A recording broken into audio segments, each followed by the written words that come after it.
Olá, meu amigo, minha amiga, sejam bem-vindos a mais um Portal de José, num dia bastante emblemático, porque está ficando cada vez mais notório que nós temos um presidente da República que está com graves problemas mentais. Isso mesmo que você está ouvindo. Eu vou colocar aqui uma situação, peço até paciência para quem não gosta de ver a imagem do presidente, para acompanhar uma fala que ele fez logo hoje em Presidente Prudente e vamos analisar a repercussão do que está acontecendo.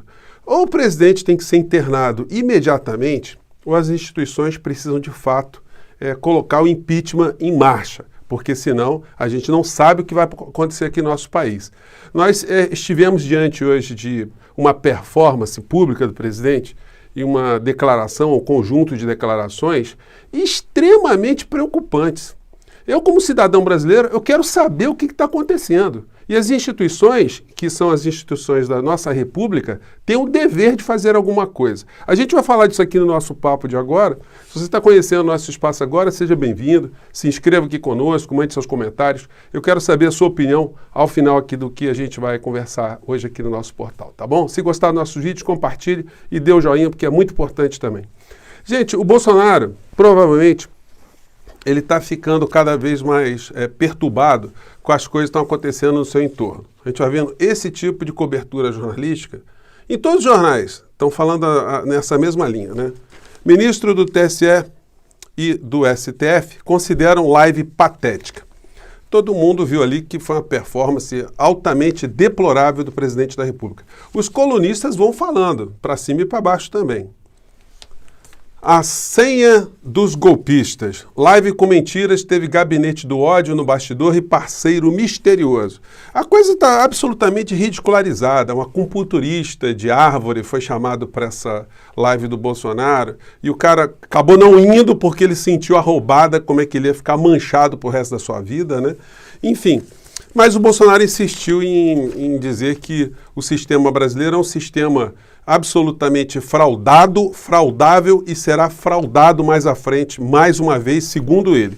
E a gente vai vendo os comentários dos jornalões que representam a visão, né, do poder econômico aqui do nosso país, que, enfim, eles estão ganhando muito dinheiro, mas eles já começam a perceber que o Bolsonaro está ultrapassando os limites, inclusive, da tolerância dessa gente. E agora, com essa situação que eu vou conversar com vocês hoje, realmente o caldo já entornou para lá do suportável, né?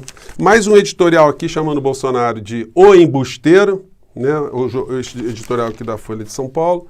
Enfim, as revelações que o cara que apareceu na live do Bolsonaro é um militar também, é um pau-mandado, enfim, que ninguém sabia quem era, e a gente vai vendo no Brasil real a situação sempre degringolada. O desemprego está uma catástrofe, esse governo não gera emprego, só tem um falastrão na área da economia, com um grupo de gangsters assaltando nosso país, como eu falo aqui todos os dias no nosso portal, e o Guedes, como ele não gera emprego nenhum, o governo não gera emprego nenhum, ele coloca a culpa nas estatísticas. Mas vamos aqui ao ponto principal do nosso papo de hoje.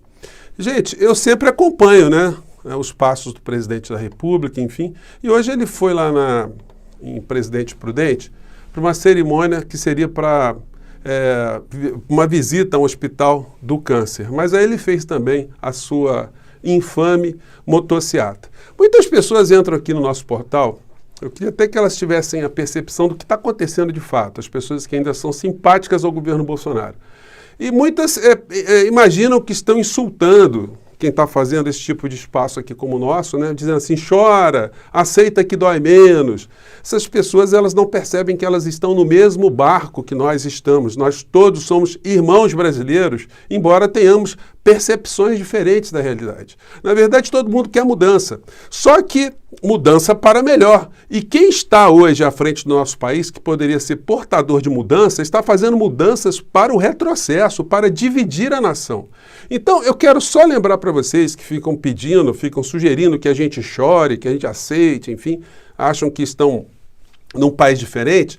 Na Itália, na Segunda Guerra Mundial, quem adorava Mussolini, quem fazia motociata com Mussolini, também dizia para as pessoas que não concordavam com o que estavam vendo pela frente, diziam para essas pessoas para chorarem debaixo do cobertor, para aceitarem que doeria menos.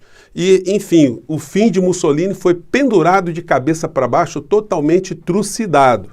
Eu não quero aqui fazer nenhum paralelo, mas eu quero só mostrar para vocês que a história é muito caprichosa com pessoas que agem mal, agem para dividir, agem para causar violência, para cisânia e para guerras. E hoje, vamos ver essa fala aqui, gente, que eu achei uma das mais infames da história do nosso país. Vamos acompanhar aqui. Hoje, por ocasião da nossa decolagem, lá em Brasília, eu me dirigi aos parlamentares, um avião não é tão grande assim, e falei para eles de 4 problemas que o Brasil estava sofrendo. Bom, ele estava viajando para Presidente Prudente com a comitiva com parlamentares. Que parlamentares são esses? Ainda não deu tempo de investigar, mas a gente vai descobrir quem são esses parlamentares, porque é importante a gente saber quem são as criaturas, porque são testemunhas disso que a gente vai ver agora aqui. Vamos lá. Falei da questão da pandemia, falei da crise hidrológica, que faz com que a nossa maior fonte de energia, que são as nossas hidrelétricas, estão sendo prejudicadas. Falei também da geada. Então ele falou que estava conversando com os parlamentares, eram 4 problemas. Olha só, a pandemia, que é o maior dos nossos problemas, a crise hidrológica e a questão da geada. Vejam bem só. E aí tem um 4º problema. Qual seria esse 4º problema? Vamos lá. Que tem queimado uma parte considerável do produto do homem do campo. E falei também de um último assunto. O mais importante deles, que eu não vou revelar aqui. As testemunhas são eles. Porque ia depender de uma decisão bastante drástica da minha parte. E todos eles sabem que eu decido. Então tem um 4º problema que é mais importante que as 555 mil pessoas que já morreram, as mais de 20 milhões de pessoas que se contaminaram, o problema da sequela que essa doença está gerando, as incertezas, a destruição da nossa economia, a crise que ainda vai se avolumar pela frente por conta da crise hidrológica, como a gente já está vendo pelos noticiários, e a questão da geada que deu uma grande prejudicada em muitos produtos que chegam até os supermercados, isso vai fazer aumento de preço. Tem alguma coisa mais grave do que essa e que a gente não está sabendo, coisa que não está no horizonte, mas que o presidente está dizendo que é a coisa mais grave, e é tão grave que ele não vai revelar para o povo brasileiro? O que está acontecendo? Bom, vamos seguir aqui. Jamais ficarei indeciso, porque essa é a pior decisão.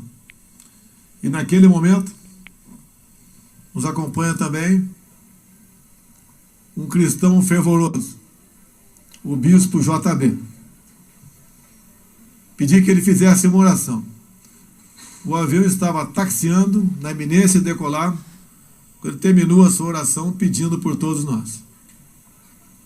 Acreditem, quando pousamos em Presidente, recebi uma mensagem no meu zap de um ministro meu de Brasília. E aquele 4º problema tinha acabado de ter sido resolvido. O pessoal está aplaudindo o fato de um problema que nós não sabemos qual era ou qual é, e que foi resolvido durante um voo por conta da oração do bispo JB. Então, o destino do nosso país está agora nas mãos e nas orações do bispo JB. Só que a gente não sabe o que fez com que ele orasse e, nesse período, o que foi resolvido tão meteoricamente assim. Vamos seguir aqui na fala final. Vamos lá. Apenas me desculpe, não vou reverberar qual é. Testemunhas são os parlamentares que estavam no avião. Mas, meus senhores... E aí, enfim, gente, isso é coisa de alguém que tá batendo bem da cabeça? Pensou o teu pai chega na tua casa, tua mãe, o empregador, sei lá, em qualquer coletividade, e uma pessoa que tem deveres para com a coletividade diz, olha, eu estou com um problema muito grande, muito grave, eu tenho que tomar uma decisão, mas eu não posso falar para vocês. Olha só, tá de brincadeira? Gente, se o nosso país estiver vivenciando uma situação mais grave do que essas que foram elencadas, o presidente da República ele tem a obrigação de respeitar o que está escrito aqui no artigo 90 da Constituição Federal e o artigo... E o seguinte, artigo 90 e artigo 91, que trata da convocação do Conselho da República, que tem que se pronunciar sobre intervenção federal, estado de defesa, estado de sítio e questões relevantes para a estabilidade das instituições democráticas. E o Conselho de Defesa Nacional vai opinar nas hipóteses de declaração de guerra, celebração de paz, nos termos dessa Constituição. Opinar sobre a decretação de estado de defesa, estado de sítio e de intervenção federal. Então o presidente ele não pode tomar nenhuma atitude sem antes convocar o Conselho da República ou o Conselho de Defesa Nacional. Então a gente só pode considerar que o presidente está com um problema mental muito grave. Ele já está delirando, ele está com delírios persecutórios, com falas desconexas e desconectadas da realidade. Isso merece uma intervenção da família dele, até para protegê-lo. Porque é uma pessoa que está com uma debilidade mental muito grave e que está colocando a sua integridade pessoal em risco, porque essa demência pode dar um piripaque, e está colocando a saúde do nosso país, a sanidade do nosso país também em risco. Então, o que compete agora às autoridades? Eu estou vendo aqui o ministro Fux, que vai abrir os trabalhos do Supremo Tribunal Federal na segunda-feira e vai fazer uma fala em relação ao Bolsonaro. Não tem que fazer fala nenhuma. O senhor é presidente da Suprema Corte do nosso país. O senhor tem que ficar na sua inércia, o senhor tem que agir. Se tiver alguém transgredindo dos limites da Constituição, isso tem que ser enfrentado com ações concretas e não com conversas, com coquetéis, com salamaleques. Então, tem muita coisa distorcida no nosso país, eu tenho falado para vocês sempre aqui. Os poderes do nosso país, infelizmente, estão todos agarrados numa pauta neoliberal que está funcionando cada vez mais para destruir direitos do povo brasileiro, como a gente viu agora nessa questão do desemprego, que aumenta e é combatido apenas com questionamentos em relação às estatísticas, né? Não se faz nada concretamente. Existe o país da fantasia que eles vendem para o povo brasileiro, para os seus seguidores, para essas pessoas que fazem parte de uma seita bolsonarista, e existe o Brasil real, esse Brasil que a gente vê no supermercado, o Brasil que a gente vê na bomba de abastecimento de combustíveis, no preço da energia elétrica, no preço do custo de vida e na falta de perspectiva para o nosso país em todas as áreas.